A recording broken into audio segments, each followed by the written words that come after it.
Hello, my name is Zach Kuzno, and I want to thank you for watching this presentation on the Sharp Printing Case Study for Business 531 at Cornerstone University.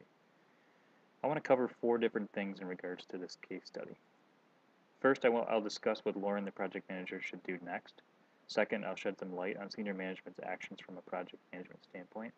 Third, I'll talk specifically about estimating techniques that senior management and Lauren should consider. And finally, I'll talk through some of the pros and cons of Lauren's potential next steps. First, let's lay out some recommendations for Lauren, as she's now in an awkward position where she has to tell senior management that their estimate was wrong.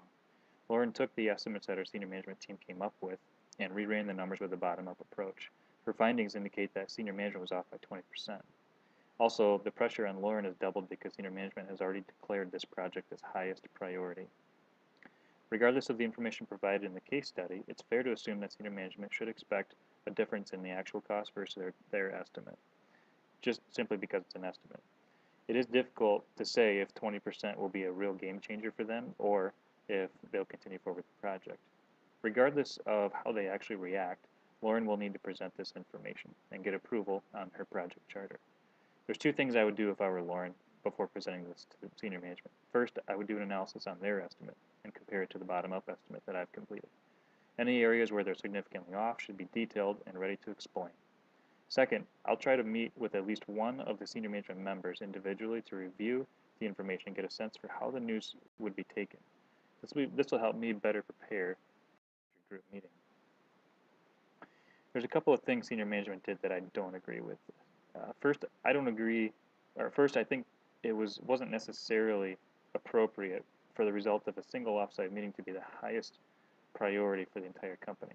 They may have some really good experience, but without proper review and bottom-up estimating, the team shouldn't have been overly confident with this new project.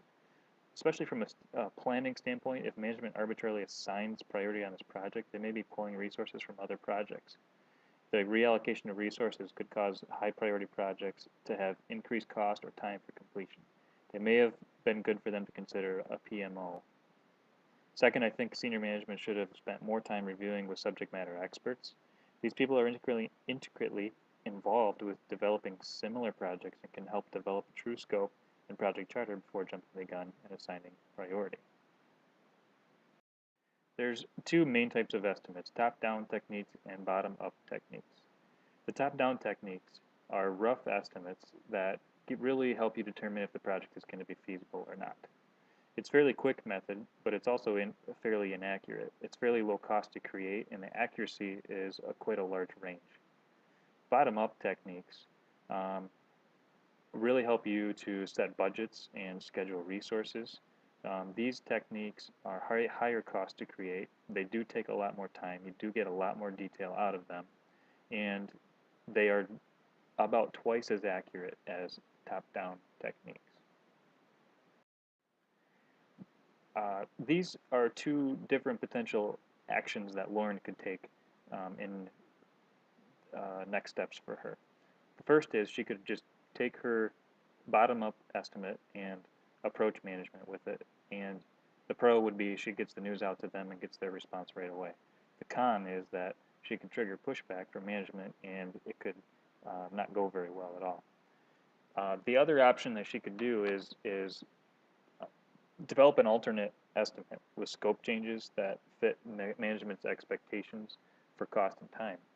This could give management options, or it could be a huge waste of time if management wants to do it anyway, even if the 20% increase in the 4-month lag in timing is okay with them. Ultimately, I would recommend that Lauren meet with one of their senior management members one-on-one and review the options and decide from there, based on their opinion, whether to adjust the scope and re-estimate or simply present her bottom-up estimate and charter. This concludes my review of the Sharp Printing Case Study for Business 531. Thank you for watching.